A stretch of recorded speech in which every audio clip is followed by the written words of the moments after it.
Bom, vamos lá. Notícia rápida e importante para você que é torcedor tricolor. A gente vai falar sobre novo técnico do Fluminense. Quem será ou quem... né, a gente já sabe que não vai ser o novo técnico do Fluminense. Vou dar essa notícia aqui agora. Antes, se você não é inscrito, se inscreve no canal, deixa seu like, deixa seu comentário.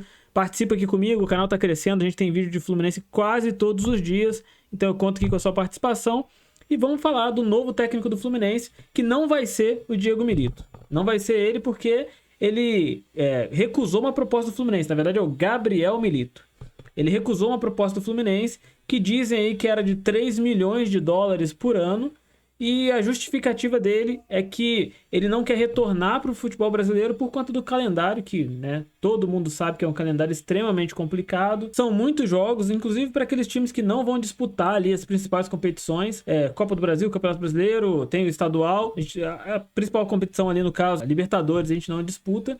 Mas ainda assim, é um calendário extremamente extenso, extremamente complicado de gerenciar. E se não tiver um elenco muito recheado, que é o que o Milito não teve ano passado no Atlético Mineiro, tende a fazer uma boa participação em uma ou duas das competições e ter que abrir mão do restante e passar ali alguma dificuldade, como o próprio Atlético Mineiro passou no ano passado, tendo chegado na final da Libertadores, na final da Copa do Brasil e brigando contra o rebaixamento na última rodada do Campeonato Brasileiro.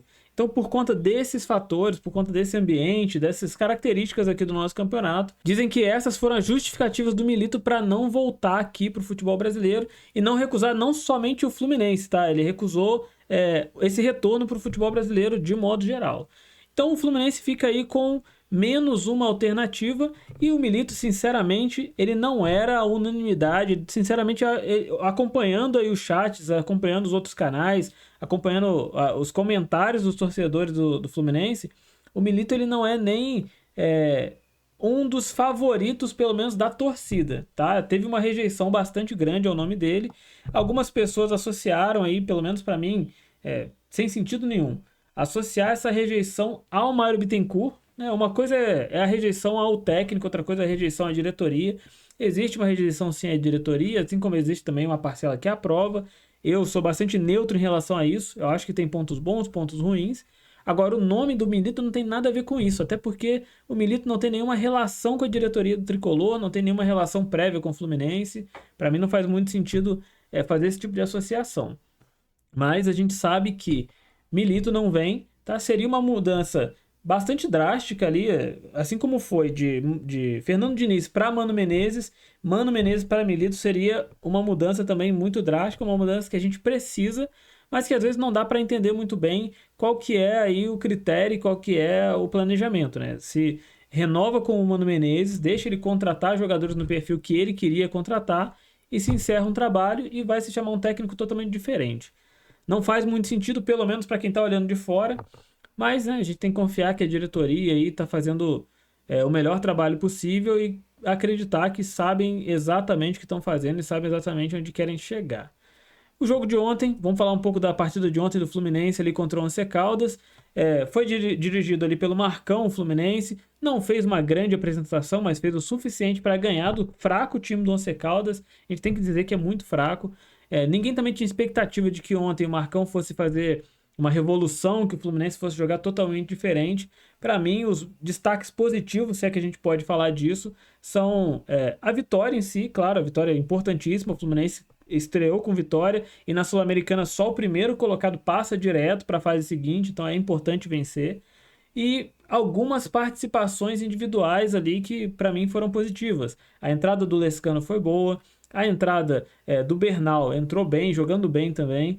Um outro que não vi ninguém comentando positivamente, mas que para mim fez um grande jogo, foi o Guga, que é um cara extremamente criticado, mas teve uma participação ali essencial no primeiro gol, desarmou, correu, tentou armar jogada, tentou participar do ataque bastante também ontem. Então foi uma boa participação do Guga, o Guga que não tem tantas oportunidades em sequência, assim, se a gente for olhar o histórico, né? Teve um período com o Diniz, teve agora um período ali com o Mano Menezes e, né, na minha visão, pelo menos, ontem ele soube aproveitar bastante a oportunidade que ele teve ali com o Marcão e foi um dos principais jogadores do Fluminense ontem.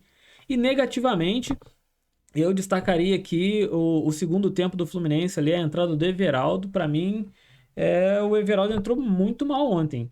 Nas 3 oportunidades de ataque que ele teve ali, uma ele se jogou, sendo que estava cara a cara com o goleiro ali, poderia ter segurado ali, poderia ter tentado finalizar. E nas outras 2, partiu sozinho também no contra-ataque do Fluminense, errou passe, o Fluminense não conseguiu ampliar o placar. E sinceramente, aquele fim de jogo ali do Fluminense parecia um fim de pelada, parecia aquelas partidas de quem fizer ganha, né? Todo mundo querendo finalizar ali o jogo. E assim, a gente entende a fragilidade do adversário, a gente entende a superioridade do Fluminense. É um jogo que estava praticamente ganho ali nesse momento já, mas o Fluminense, com a grandeza que tem, não pode se dar ao luxo de perder gols como aqueles dali. A gente dá sorte que o adversário era muito fraco.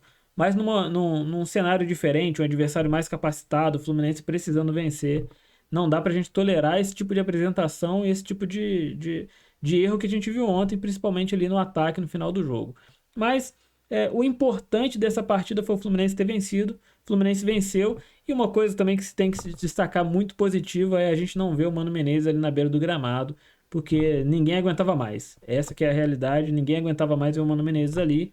O Fluminense se livrou dele, mas agora tem que pensar num novo técnico e fazer isso com muita seriedade, fazer isso com muito planejamento, pensando nas competições que a gente tem esse ano que são importantes, como o Super Mundial ali.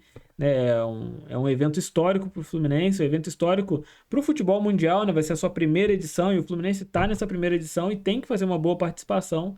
Então, que a diretoria pense muito bem nessa escolha e que traga um técnico que vá mudar o Fluminense de prateleira. Muita gente já disse que Dorival é agora a próxima prioridade do Fluminense. Além disso, tem o nome do Renato Gaúcho na mesa. Para alguns, tem o nome do Fernando Diniz, que é um nome que eu particularmente gostaria de ver retornando para o Fluminense. Não sei se é agora, não sei se é o momento, mas vamos ver aí agora os próximos capítulos.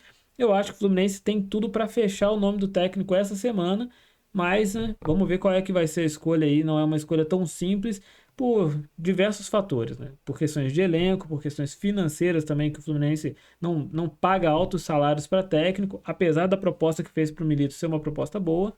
Vamos ver qual vai ser a decisão aí, vamos acompanhar. Se sair qualquer novidade ao longo do dia, eu trago aqui para vocês. Então se inscreve aí, me dá essa força e até a próxima.